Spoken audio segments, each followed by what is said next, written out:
The Galactic Consulate had prepared for war before they even met the humans.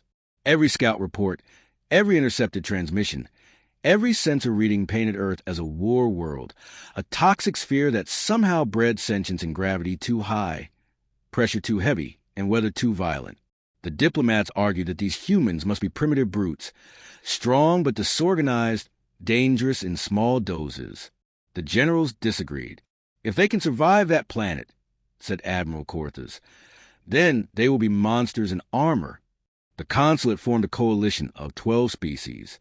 The largest armada in recent history gathered at the border of Terran space, waiting for the humans' first starship to emerge. They expected a fleet. They got one ship. It wasn't large by galactic standards. Old hull plating, asymmetrical design, weapon mounts that looked improvised. The aliens scoffed until it hailed them. The voice that came through wasn't deep or commanding. It was tired. This is the TSS Valkyrie. You've been sitting there for 3 days. You planning to shoot or talk? Admiral Cortez responded, masking his unease. You will surrender your vessel for inspection under Galactic Regulation 47B. Failure to comply will result in immediate hostile engagement. Silence. Then laughter. Not nervous laughter. Wild, unrestrained, human laughter. Oh, man. Another voice said in the background. They think they can board us. Tell them to bring snacks, another replied. Last time was boring. The channel cut. Then Valkyrie moved. No ship was supposed to move like that. It didn't drift. It lunged.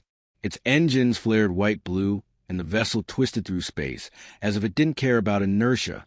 The coalition fleet scrambled to target it, but their sensors glitched.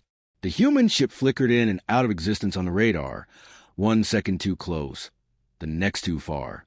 It wasn't stealth technology. It was pure chaos. They're not following vector laws, screamed a Yelvian tactician. Their ship should have torn apart. But it didn't. It danced through plasma fire like a lunatic playing with knives. When the first human weapon fired, the aliens realized something else. They didn't care about efficiency. They cared about effect. The projectile wasn't precision-guided or stabilized.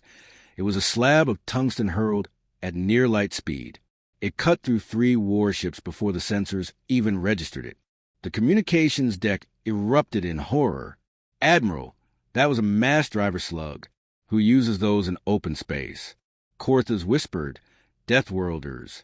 On board the Valkyrie, the humans weren't acting like trained soldiers. They were laughing, betting credits on how many enemy ships each would destroy. Their captain, a man with a shaved head and a mechanical arm, leaned against his console, chewing on a ration bar. Status, Reyes? Ho, still holding, Cap, said the engineer. We got structural alarm screaming, but she's fine. Weapons, all green, except the new railgun. It's glowing red. The captain grinned.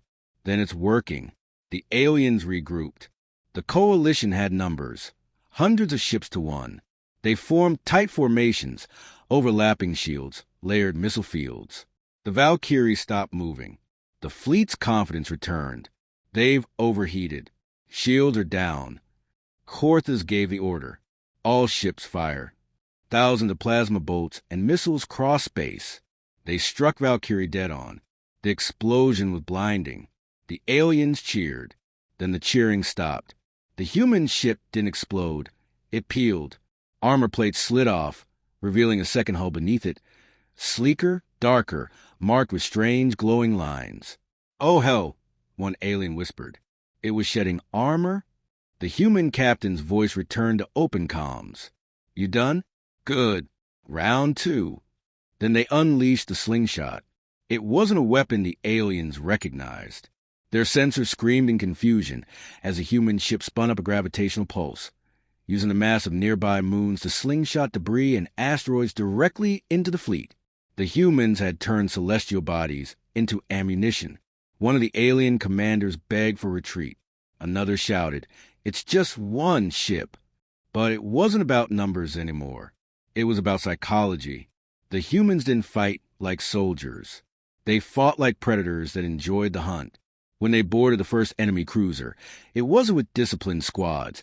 It was with laughing maniacs in patchwork armor, wielding weapons that looked handmade but worked with horrifying efficiency. The aliens tried to negotiate mid-battle. Humans? We surrendered the ship. The human leader, his face splattered with oil and blood, replied, "That's nice. Now move." They took the entire cruiser apart, harvesting parts mid-combat to repair Valkyrie while still fighting. No one had seen that level of field improvisation before. Within 2 hours, half the fleet was gone. The rest tried to warp out, but the humans had already calculated gravitational distortions to trap them in real space. When the flagship fell, Admiral Cortez sent one last transmission. "Why are you doing this? We didn't come to destroy you." The human captain looked directly into the feed, eyes hollow but burning with something primal. "You came ready for soldiers. What you got are survivors. We didn't evolve to fight clean wars. We evolved to win dirty ones." He paused, letting the silence drag. "You should have stayed in your sector." Then the feed cut as the Valkyrie vanished into warp. After the battle, rescue crews searched for survivors. They found none, only wreckage. But something stranger happened in the weeks after. The Valkyrie kept appearing on long-range sensors, never in the same place twice. Colonies that tried to invade human worlds reported missing fleets, communications blackouts, and ghost signals of laughter transmitted on old human radio frequencies.